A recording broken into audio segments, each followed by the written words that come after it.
Hello and welcome back to Something Z, and welcome to If Deku Was a Saiyan Part 6. Last time in the woods, a villain raid happened, with Tokoyami and Bakugo being able to escape after Izuku, Todoroki, Momo, and Kirishima went to save them. And shortly afterward, the provisional license exams happened, with it just finishing just a few moments ago. And during the final part of the exams, Izuku fought Gang Orca, and as a last resort, Izuku hit Gang Orca with a punch using both Kaioken Time 2 and Super Saiyan, which resulted in Izuku getting his ki imbalanced, and his body is covered in pain with one of his arms and legs broken from the impact. And now as that's out of the way, let's jump into the video in 3, 2, 1. Okay, so we begin this what if a couple minutes after the last part ended, and once the exams ended, Izuku was taken away to get healed, which he was able to do because there was someone on staff that had a recovery quirk, which was able to heal Izuku in a couple of minutes. And once Izuku was healed up, he got dressed and he met with everyone else in the stadium, who were surrounding a giant board with everyone's names on it. And after a couple of seconds of scanning, Izuku was able to find his name, and once he was able to find it, the main examiner told everyone that if they fail the exams, there is still hope, because they will be able to take the exams again after an extra hero course. And once he said that, the people that passed went to go get their pictures taken. And a couple hours later, Class 1A made it back to the dorms. And after a couple hours, people began to go to sleep for the night. And after a couple people, Izuku decided that he was done for the night. But before he could leave the living room, Bakugo stopped him, and he told him to follow him outside, which he did. And after a bit of walking in silence, the two make it to Ground Beta, the place where the battle trial took place. And once Izuku realized where they were, he told Bakugo that they should really head back to the dorms, or they could get in serious trouble. But Bakugo told Izuku that he didn't care. Then the two began to talk, with Bakugo telling Izuku how he used to think he was nothing. Then he told Izuku that he remembered that Izuku told him that someone trained him to get strong, and then somehow he revealed he also has a quirk that he's been hiding. And Izuku tried to calm Bakugo down by saying that he wasn't holding back on him, but after a bit more talking between the two began to fight. And once it began, Izuku tried to shoot out a ki blast, but when he did, he only made a spark. Then before Izuku could react, Bakugo fired an explosion behind him, and he was able to punch Izuku in the chest, making him get flung a couple of feet. And once Izuku landed, Izuku tried to fly towards Bakugo, which he was able to for a couple of seconds. But right before he was able to get to Bakugo, Izuku began to swerve and he crashed into a nearby building. And after that, Izuku put it together that he really shouldn't use his ki, so he then dropped his weights and he ran towards Bakugo. And he then began to run towards Bakugo, and the two began to fight, with it playing out how it did in the canon. So after a couple minutes, Izuku jumped into the air and Bakugo fired an explosion, launching him into the air as well. And when they were in the air, Izuku decided that he should at least try to fire a ki blast, so he began to gather ki into his hand, and he tried to shoot it out, which he was able to make a small ball of energy shoot from his hand, which hit Bakugo in the chest, which made him flinch for a couple of seconds. But Bakugo was able to quickly recover, and he was able to grab Izuku by the face, and he then fired an explosion above them, launching the two of them towards the ground, with Bakugo over Izuku with his face pinned to the ground. And before anything else could happen, Aizawa appeared, and he took the two of them to his office. And because it seemed like Bakugo started the fight, he was given a house arrest for 4 days, while Izuku got 3. Then shortly afterward, the two went to Recovery Girl to get healed. So now we skip to the first day of school, and when the day began, all of UA besides Bakugo and Izuku went to the assembly. The teacher that was giving a speech mentioned the work studies, and after the assembly, Class 1A questioned Aizawa about the work studies, but no matter how much they asked, they didn't get a straight answer. Besides, it's similar to the internships. So now we skip to the next day, and since it was 3 days since the fight, Izuku was able to go back to class. And when the school day began, 3 older students walked into Class 1A, and once Aizawa gave a small introduction, the 3 tried in their own ways to explain the work studies. But after failing a couple of times, the blonde-haired student told them all to go into the gymnasium. And after a couple minutes, Class 1A was able to get to the gym in their PE clothes. And just like in the canon, Todoroki decided to sit out since he felt like it was pointless,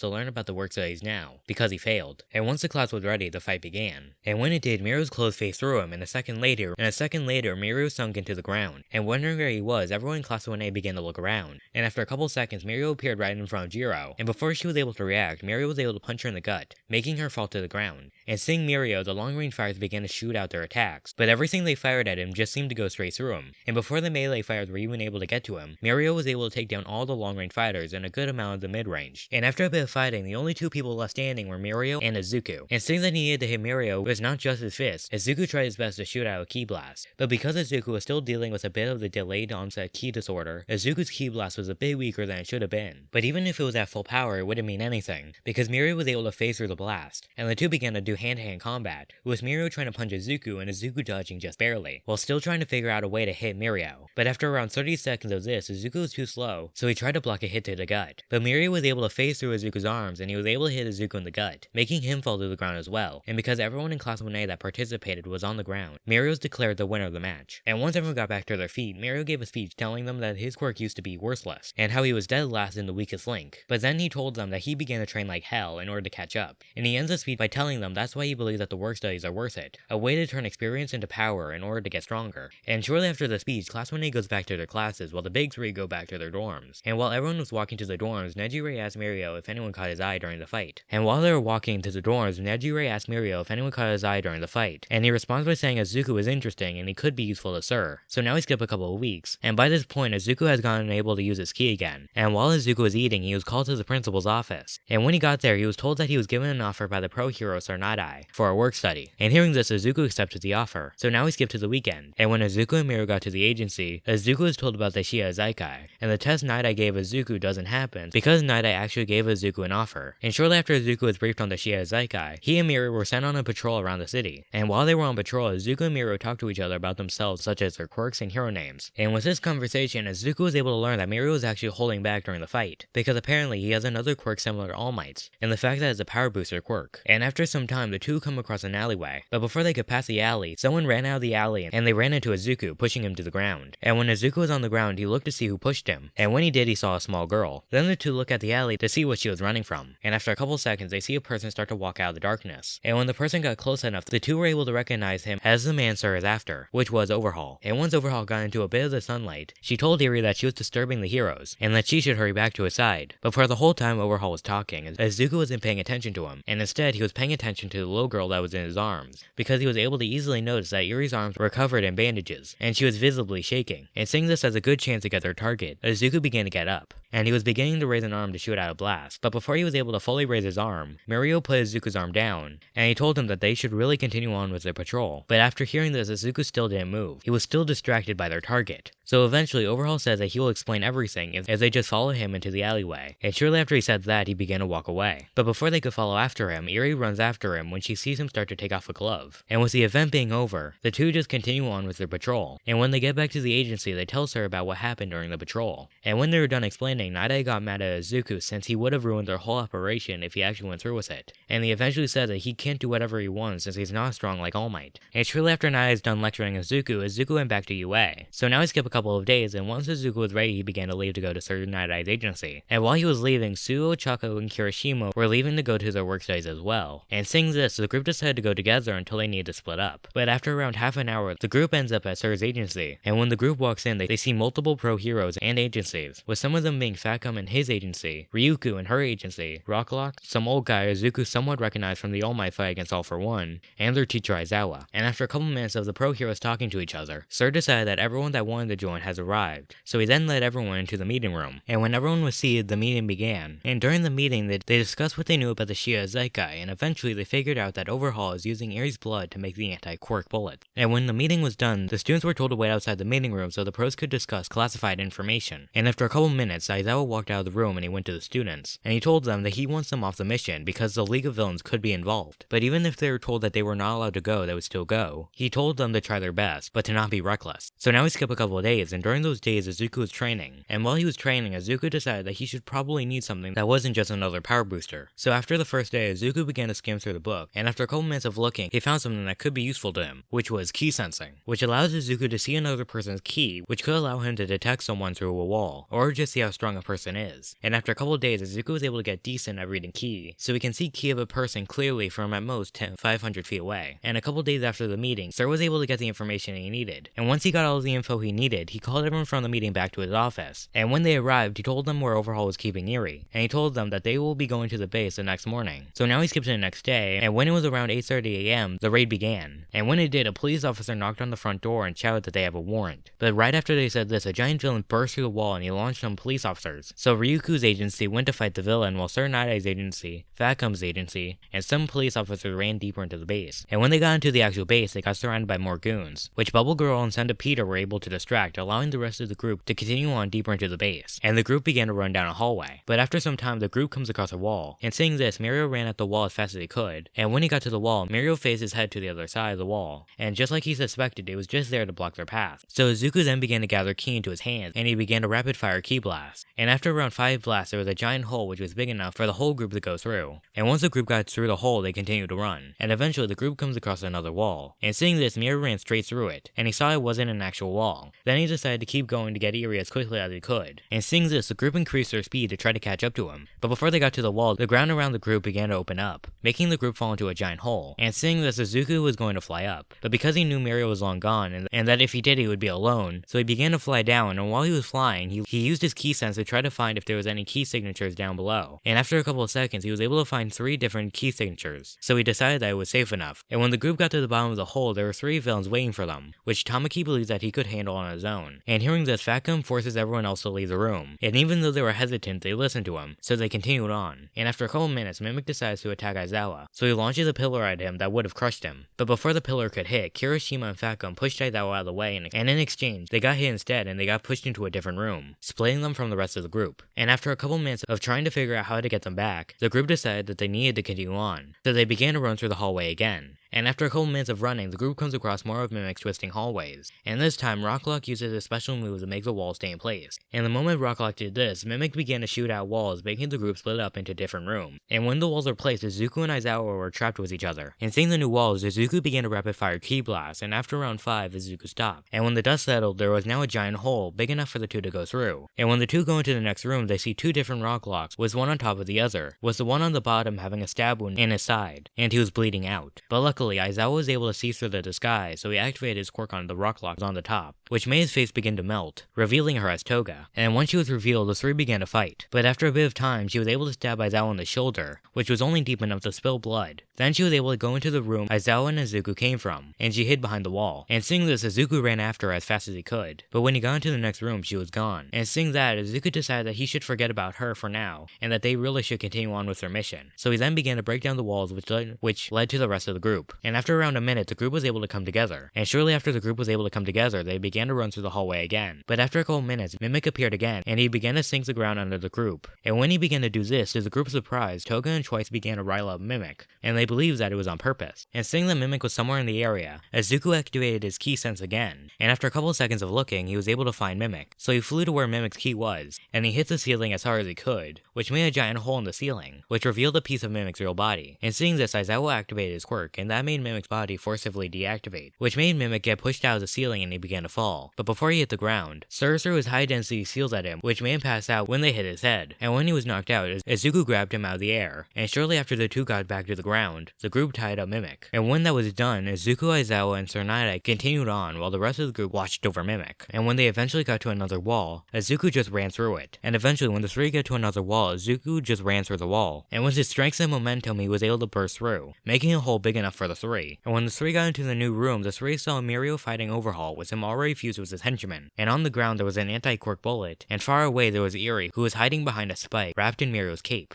And seeing what was going on, Tsunade tells Izuku to help Mirio while he and Eraser get Eri to safety. And hearing this, Izuku nodded and he ran to the 2 as fast as he could. And when he got to them, Izuku saw that Mirio had enough strength to beat Overhaul, but even with his quirk, he wasn't able to land powerful hits because Overhaul used his quirk to make it hard for Mirio to get to him, because he kept on placing spikes around the area. So Izuku then began to shoot out ki blasts, which hit Overhaul in the back, which also got him distracted for a couple seconds, which allowed Mirio to hit Overhaul in the face with all of his might, which flung Overhaul into the side of the room. But just that hit wasn't enough to beat Overhaul, so the fight continued, with Overhaul doing his best to use his quirk to make the terrain in the room impossible to move around, without getting hit. But luckily, Mirio was able to phase through all the spikes, and Izuku was able to fly around them just in time. And after a couple minutes with the back-to-back fighting between the 3, Izuku was able to hit Overhaul in the chest as hard as he could, which made Overhaul go flying again. And this time, when he hit the wall, he was knocked out. And once Izuku saw that Overhaul was knocked out, he flew away, and he flew back to the group he was with before. And when he got to them, he told them that Overhaul has been defeated. And shortly afterwards, the group put anti-quirk cuffs on Overhaul. And because Night-Eye wasn't really in the fight, he is still alive. And the mission was considered not a failure since less damage had happened around the area, because it was all contained either on the streets or in the actual base. So now we skip a couple hours, and all the people that were injured were taken to the hospital. And on the way to the police station, the same things happened. So Overhaul got his hands cut off, and Shigaraki now has anti-quirk bullets. So now we skip around a week, and when it was time for class, Aizawa announced that they will have to decide what they will do for the UA School Festival. And after some time, they came up with an idea for what to do for the festival, which was a dance. And the next day, Izuku and Mirio went to the hospital to visit Eri, since Eri was still in the hospital because Overhaul was her only known relative, and they didn't trust her enough to put her in a normal orphanage, because her quirk is so unstable. And when the two got there, they asked her how she was feeling, but it was obvious to the two after some talking that Eri was still sad and shaken up about what happened. So the two then began to sing, and after a couple minutes, the two ran to Aizawa and they asked him if they could bring Eri to the school festival, which he agreed to as long as there was someone there to watch her, to make sure she doesn't get into trouble. And once they got approval, the two go back to UA to get prepared for the festival. So now we skip to the actual festival, and what Izuku is doing for the dance is around the same as he does in the canon. So he dances for the first half, then he does special effects with Sayama. But now he has a rope attached to his waist, and he flies around with Sayama attached to him. And while they were flying around the ceiling of the room, Izuku would shoot out a small ki blast, and Sayama would shoot out his naval laser, which would give the dance a light show. But on the day before the festival, Izuku noticed that the rope they were using was all messed up from the constant practice. So he told the class he would get a new rope the next morning. So now we skip to the next day, and Izuku just left the store with the rope. And when he was about to run back to the school, he bumps into an older gentleman and a young lady. He then apologizes, but before he could start to walk back to the school, he recognizes the faces of the two as La Brava and Gentle Criminal. They then take off their disguises they were wearing, and they began to launch themselves towards UA with the help of Gentle's quirk. And seeing this, Izuku flew as fast as he could towards the two, and after around 30 seconds, Izuku knew he would not be able to catch up, as he was, and he then flew even faster. And after a couple of seconds, Izuku was able to get to the two, and he tried to hit Gentle, but when he got someone close, Gentle made an air trampoline, which made Izuku get flung a couple of feet away. Izuku then tried to do the same thing 2 more times, with the results being the exact same each time. But after the third attempt, Izuku gathered ki into his hand, and he shot out the fastest ki blast he could make, which hit Gentle in the back. And because he lost concentration, the two villains began to fall, and they fell into a construction site. And seeing this, Izuku flew after them, and by the time Izuku landed, Gentle was already back up, and he was standing on a steel beam. But before Izuku could question what he was doing, Gentle began to make all the beams in the site begin to bounce around. And seeing this, Izuku shot out a ki blast aimed at Gentle. But Gentle, seeing it this time, was able to make a trampoline, which made the blast bounce back and hit Izuku in the chest, making him fall onto his back. And when Izuku got back to his feet, Gentle made a beam come out of its place, which made it begin to fall. And when Izuku looked under the beam, he saw that there was a civilian. And seeing this, Izuku jumped off the unfinished building, and he flew right under the beam. And when the beam made contact with Izuku, Izuku fell down a couple of feet. But before he hit the ground, he was able to get his balance back, and he was able to fly just enough so he didn't hit the ground. And once Izuku was able to stabilize himself, Izuku flew back up to the same floor he was just on. But when he got there, Gentle and La Brava were gone. And after a couple of seconds of searching, he was able to spot them, and they were flying towards UA again. And seeing this, Izuku was about to fly after them. But before he could, Izuku noticed that the crane they used to fling themselves was still elastic. So he grabbed it, and he used it to propel himself. And when he got to maximum speed, Izuku flew as fast as he could. And after around 30 seconds, Izuku was able to make it to the two. And before Gentle was able to notice Izuku pulled back his arm, and he punched Gentle as hard as he could in the back, making the two villains fall into the forest below. And when they hit the bottom, Izuku flew after them. And before the two were able to get up, Izuku was able to pin them to the ground. And while they were pinned, Izuku tried to figure out what he should do next. But while he was trying to figure it out, La Brava used her quirk on Gentle, giving him super strength. And with his new speed, he was able to push Izuku off of him and La Brava. And once La Brava was free, she grabbed her laptop that was on the ground and she began to run towards UA. And Gentle was going to run after her to stop her. But before he could, Izuku hit Gentle in the gut, launching Gentle into a nearby tree. And when Gentle hit the tree, he got back to his feet, and the two began to fight with them primarily using hand-to-hand combat. But ever so often, Gentle would hit Izuku with a gently sandwich, and Izuku would use ki blasts. But after a couple minutes, Izuku knew that he needed to end the fight quickly, or La Brava would ruin the whole event. So he began to channel more ki into his back, and after a couple of seconds, Izuku was able to gain enough ki to go into Super Saiyan 2. And with the new power-up, Izuku was able to outspeed Gentle, and the two began to fight again, with Izuku now having the upper hand. And after a minute of this, Izuku and Gentle go into the air and they try to attack each other. But before they made contact, Izuku flew a bit higher than Gentle and he hit Gentle in the back, making him fall to the ground. And when he hit the ground, Gentle was so weak he couldn't move that much, and the power-up La Brava gave him disappeared. And when Gentle lost the power, Izuku pinned Gentle again. And shortly after Izuku captured Gentle, La Brava ran over to Izuku, and she began to punch him, telling him to let him go. And after a couple minutes, Ectoplasm and Hound Dog show up. And after a bit of time, Gentle and La Brava were taken away to get investigated. And remembering he left a rope at the store, Izuku flew to the store and back as fast as he could. And he was able to make it back to UA with a couple minutes to spare. And the performance went off without any problem. And by the end of the dance, Eri smiled. And everything from here on out will be the exact same, with Endeavor trying to become the new #1 hero. And this is where I'm going to leave the What If. I hope you enjoyed it. It's been a lot of fun making this What If, and I hope you enjoyed it. And I hope to see you next time on Something Z.